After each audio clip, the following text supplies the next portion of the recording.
पढ़ाई में मन कैसे लगा? पढ़ाई में मन कैसे लगा?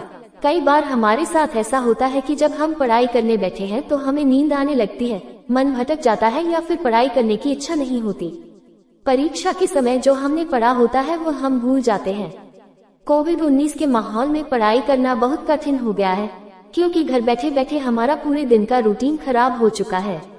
हम कितनी भी कोशिश करें पढ़ाई करने की, परंतु मन ही नहीं लगता। क्या आपका पढ़ाई में कम मन लगता है? क्या परीक्षा के लिए आप अच्छे से पढ़ाई करना चाहते हो? क्या पढ़ाई करते करते आपका मन भटक जाता है? इस ब्लॉग में हम आपको पढ़ाई में मन कैसे लगाएं इसके ट्रिक्स और टिप्स बताने वाले हैं, जिससे आप एग्जाम में अच्छे से अंक के साथ पास होंगे। दिस ब्लॉग इंक्लूड्स पढ़ाई करने का हेतु। रिवीजन करने के लिए टाइम बचा कर रखें। पढ़ाई करते समय किसी और चीज पर ध्यान ना दें। एक ही दिन में एक ही विषय को बार बार ना पढ़ें। पढ़ाई करने से पहले टाइम टेबल अवश्य बनाएं। पढ़ाई करते समय हमेशा नोट्स बनाएं। पढ़ाई करते समय मोबाइल टीवी से अपना ध्यान हटाएं। पढ़ाई करने के लिए सही जगह चुनें। पूरी डाइट लें। देर रात तक पढ़ाई कैसे करें? पढ़ाई में मन ना लगे तो क्या करना चाहिए? फैक्ट्स। पढ़ाई करने का हेतु। पढ़ाई करने की हेतु के बारे में सोचें। किसी भी प्रकार की आदत को शुरू करने से पहले हमें उसके हेतु के बारे में सोचना चाहिए। मेरा हेतु क्या है? मेरा उद्देश्य क्या है? पढ़ाई करने के पीछे कारण क्या है?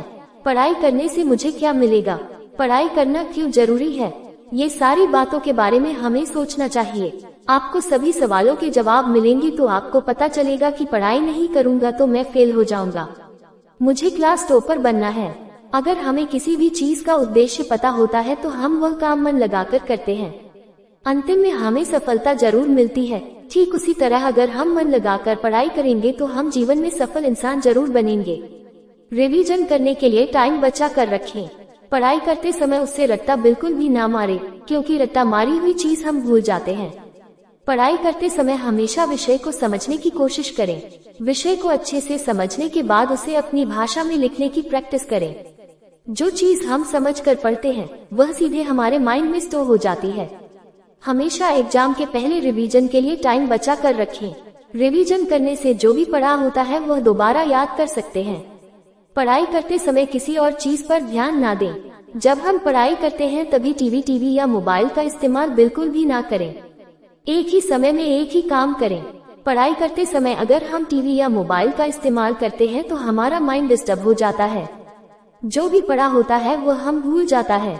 इसलिए जब भी पढ़ाई करने बैठे तभी मन हमेशा पढ़ाई में ही होना चाहिए। एक ही दिन में एक ही विषय को बार बार ना पढ़ें।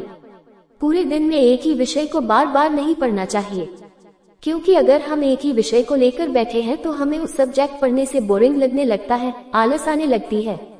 फिर धीरे धीरे जो पढ़ा होता है वह हम भूलने लगते हैं। इससे हमारा माइंड डिमोटिवेट हो जाता है। फिर हमें वहाँ विषय पढ़ना अच्छा नहीं लगता। इसलिए पूरे दिन में एक ही विषय को लेकर ना बैठे। एक तय समय रखिए, इस दौरान वह विषय को अच्छे से मन लगाकर पढ़ें। ये जो बात बताई गई है वह स्कूल के दौरान जब पढ़ाई होती है इसके बारे में बताई जा रही है। एग्जाम के दौरान कुछ अलग ही बात होती है। उस वक्त जिस विषय का पेपर होता है उसी विषय को मन लगाकर पढ़ें, क्योंकि दूसरे दिन उसका पेपर होता है। अगर हम अगले दिन वह विषय नहीं पढ़ेंगे तो एग्जाम में कैसे लिखेंगे? पढ़ाई करने से पहले टाइम टेबल अवश्य बनाएं। समय बहुत ही मूल्यवान है, इसलिए कभी भी समय को व्यर्थ नहीं करना चाहिए। जो समय चला जाता है वह कभी वापस नहीं आता। हर एक विद्यार्थी के जीवन में पढ़ाई करना बहुत ही आवश्यक होता है। अगर वह अच्छे से मन लगाकर पढ़ाई करेगा तो वह करियर में आगे बढ़ेगा। विद्यार्थी को समय कभी भी वेस्ट नहीं करना चाहिए। जब भी वह पढ़ाई करने बैठे उससे पहले एक टाइम टेबल अवश्य बनाना चाहिए।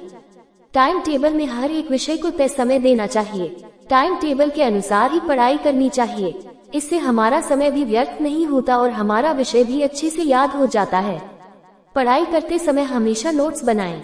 जब भी पढ़ाई करने बैठे तो हमेशा नोट्स साथ में